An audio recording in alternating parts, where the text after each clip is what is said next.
Hey everybody, Nerd Transformed here again, and today we're getting pretty old school. This is the Transformers Classics Deluxe Class Starscream. Yep, the much loved, much exalted Classics line. I've actually reviewed this mold before as the repaint in Generations Thundercracker here. But I did recently get this mold, and I thought it'd be a good idea to go over it, especially with the new Power to Prime Starscream on the way for a lot of people.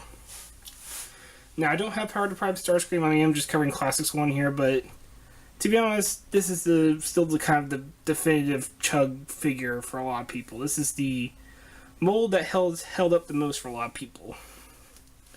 So, looking at the figure itself, it does make for a very, very nice looking jet, and it very much has the silhouette you kind of expect from the Seekers.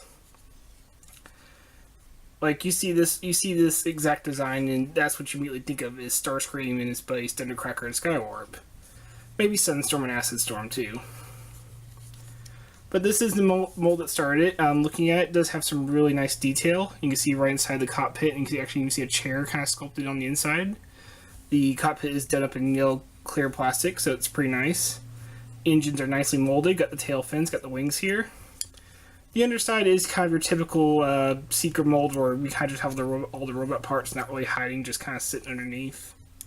But it is enough that it doesn't meet, from the side at least, it doesn't look like a robot. And you do have fold-out landing gear. So yeah, even for all the people complaining about how landing gear doesn't roll these days, well, Classics weren't always good about that either. I mean, that's non-moving rolling gear, and the other half of them are just little nubs sticking out the feet. So it's still not exactly a new thing for, say, like Trigger Happy, who doesn't have rolling land gear.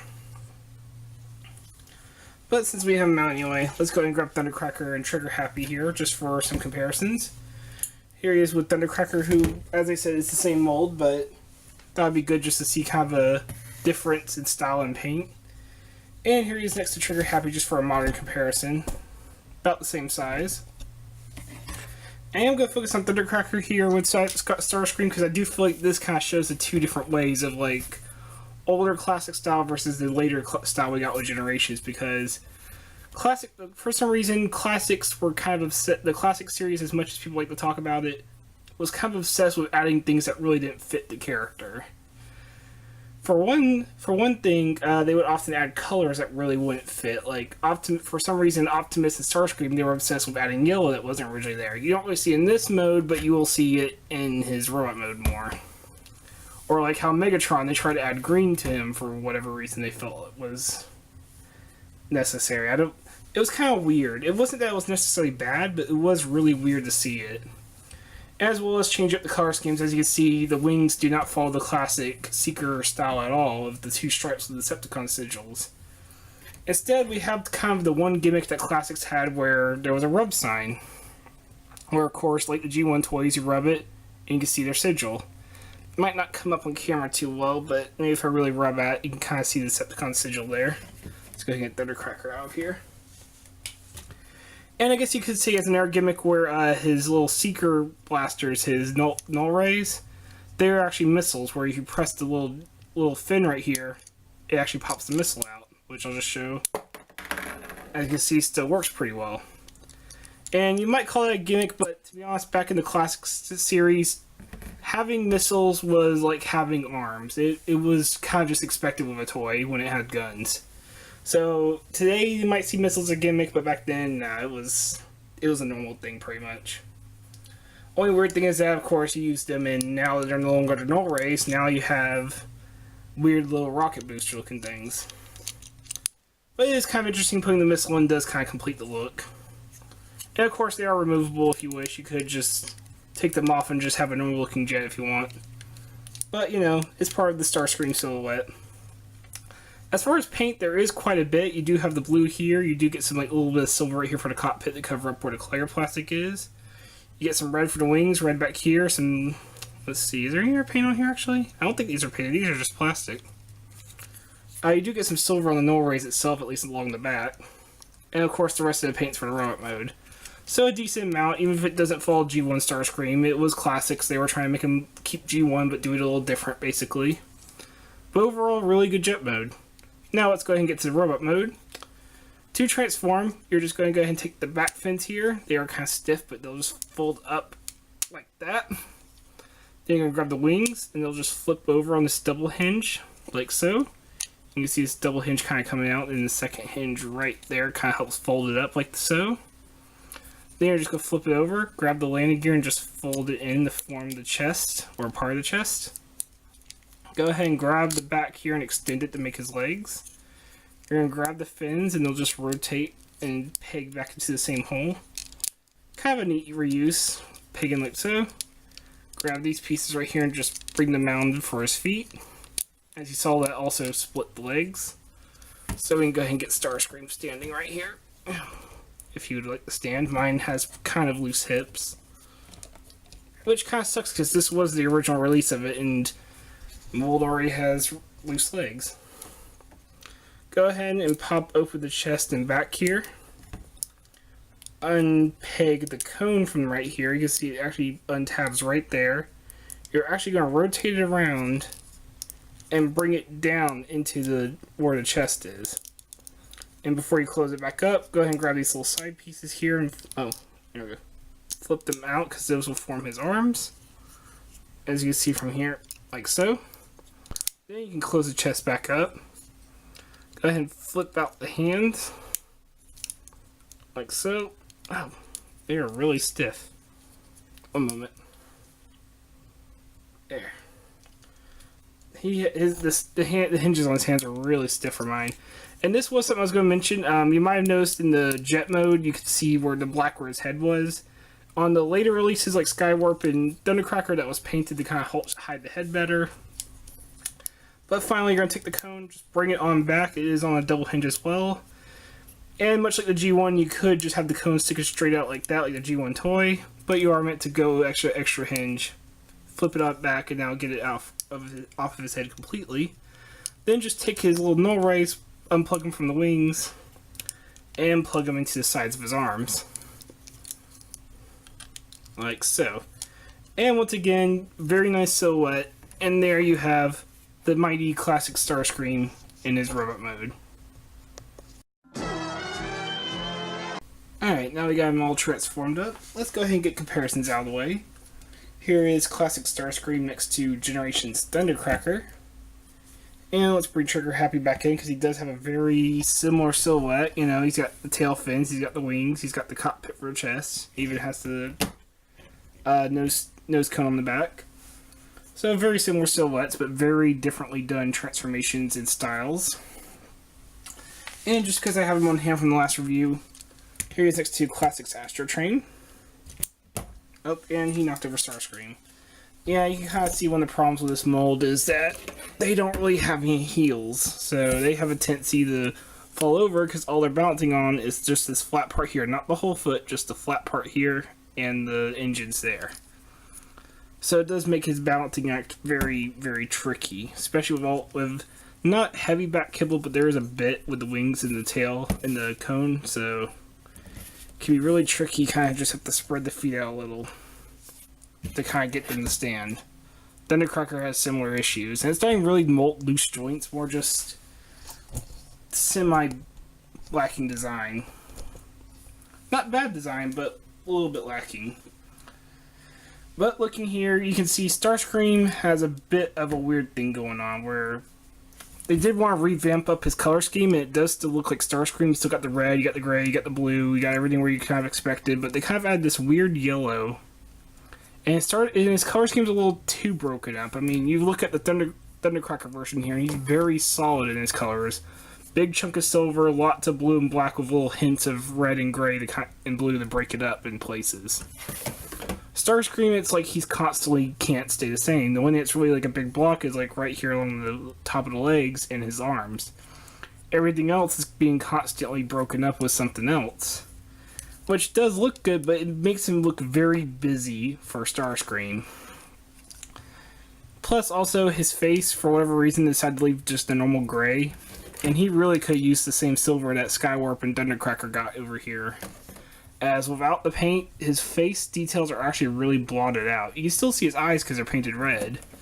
But compared to Thundercracker, even though they have the same face, you can see like Thundercracker's mouth and nose a lot easier than you can see on Starscream. He also has this yellow for the little vent pieces here, and I don't know, it looks kind of odd. It leaves him with like a very busy but also very dull color scheme at the same time. Especially when the only silver he got is along the top of the null rays here, which kind of just blends in. So yeah, it's not a bad figure at all. Just the paint's really... Classics had a little too much of a budget, let's just say. That's when we actually had over budget to the point that paint was actually wasted rather than lack of paint. Today we have a major problem with lack of paint. Back then, way too much. Way too much thought went into the paint job. But as I mentioned with the actual vehicle mode, he does have the silhouette of Starscream. Like, this is definitely still the definitive Starscream look for the Chug figures. Like, there has not been another Generations or Universe or any other kind of Starscream that's been able to top this one, really, as far as looks. Even if this particular version is not the best. Now, granted, a lot of those kind of paint problems were fixed with, like, the Henkei release and maybe even the G1 release, G1 color version for the Universe.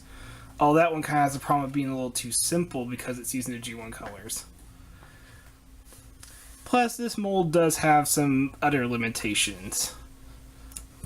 But, you know, he still has his gimmicks. He has the rub sign right there if you want to use it. You do have the gun still here if you want to use the missile, but this is actually where he has kind of like a design flaw because the null rays actually stick up past his shoulders. When he goes to use them, they actually collide with his wing, and it means you have to push the wing back, or the farthest up his null ray can go is that. Yeah. It's all because they put the null rays really high up for whatever reason. I get this big old piece has to happen to have for the missile, but they could have just moved it down a little bit more and it still looks fine, you know? But, you know, it is what it is, and the null rays do look good, just hard to use because, well, wings get in the way. And you really can't use articulation to help because, I'll be honest, this figure has extremely limited articulation. I get Classics was kind of the revamp for this, where they started giving really good articulation to these kind of figures, but by today's standards, it's not as good anymore. To start, his head can swivel, and he does have like a handy-dandy lever since the cone is connected. So despite that cable connected to his head, it actually helps him use it more. And that's as far as he can go left and right. It can go further technically if you work with this, but honestly, he's going to be staring into his own little shoulder lollies anyway. That's probably as good as you're going to get it anyway. But, you know, you can look decent amount to where it looks like he's staring down at an enemy. The shoulders are universal, even with the giant null rays, but we'll go ahead and pull it off just to show better. You can see he can go that far outward. He can go forward and back. He does have a 90-degree elbow, which is pretty tight. And that's it for the arm. Yeah, he doesn't have a swivel at all. There was no kind of swivel. He does have some outward shoulder movement if you want to start using his transformation joint, which does kind of fill in this little silhouette since he has this hollowness right here. But yeah, that's it. That's as far as his articulation goes for his arm. Pretty limited. And no waist movement.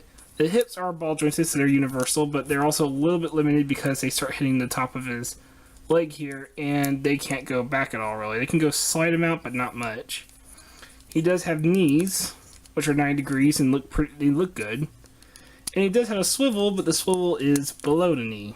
Now, granted, this swivel being below the knee does help in the balancing act, since you gotta spread his feet a little. But it means, once again, his articulation is more limited than it really should be. And I'm not trying to bash on this figure at all. I know a lot of people love this mold, and I'm still a personal fan, especially with the Thundercracker and Skywarp repaints. But this original release, looking back at it now, 12 years now since it came out in 2006? Looking back, it really does kind of hurt looking at it, because by today's standards, he's actually not that great anymore. As far as looks go, he's pretty good. He's still a really good looking jet. He's still a really good looking robot. But there's far better paint schemes for this particular mold now, especially with all his repaints out there and all the rebolts into the cone head and such. That unfortunately the original version here doesn't look that great by comparison anymore. As I mentioned, his face is a little too muddled without the paint. The color scheme itself is way too busy, way busier than it should be. It's not just having the extra yellow either, in general, there's too many different colors going on that he just doesn't look as nice. He looks a little too busy all over the place. The articulation is limited, and him having no heels really does hurt this figure. I wish these could like slide out or something just to make a slightly longer foot, or maybe these could have like flipped around to the back or something to kind of help extend his legs or extend his feet. And the thing is, I want to love him. I honestly do, because I love Thundercracker and I still love Skywarp too, even though they have similar issues. But the added stuff just the limited articulation in the feet problem is kind of a problem across the board for all these figures. But this one in particular, with the paint issues and the just kind of like wasted potential for it, looking back, he's hard to recommend, to be honest. I still like him, but if you're gonna get one of these guys, don't make this be the one you get. Get the Thundercracker if you're still wanting a Starscream of this version. Get the G1 colors or get the Henkei one, or maybe even the Ghost variant if you prefer that. Don't get this original Classics release. He's, for the prices he goes for, he's not worth it, because he goes for like $30 on eBay. He's definitely not worth that. If you see him for like 10 or 15, yeah, sure, he's probably worth the pickup. But get any other version of this mold, whatever version you prefer. This is not the one to get. Just the paint, because the already limited figure and already plenty of other options for him. This original release just isn't worth picking up anymore. This has been Nerd Transformed. I hope you enjoyed this review, and hope you have a great day. Take care.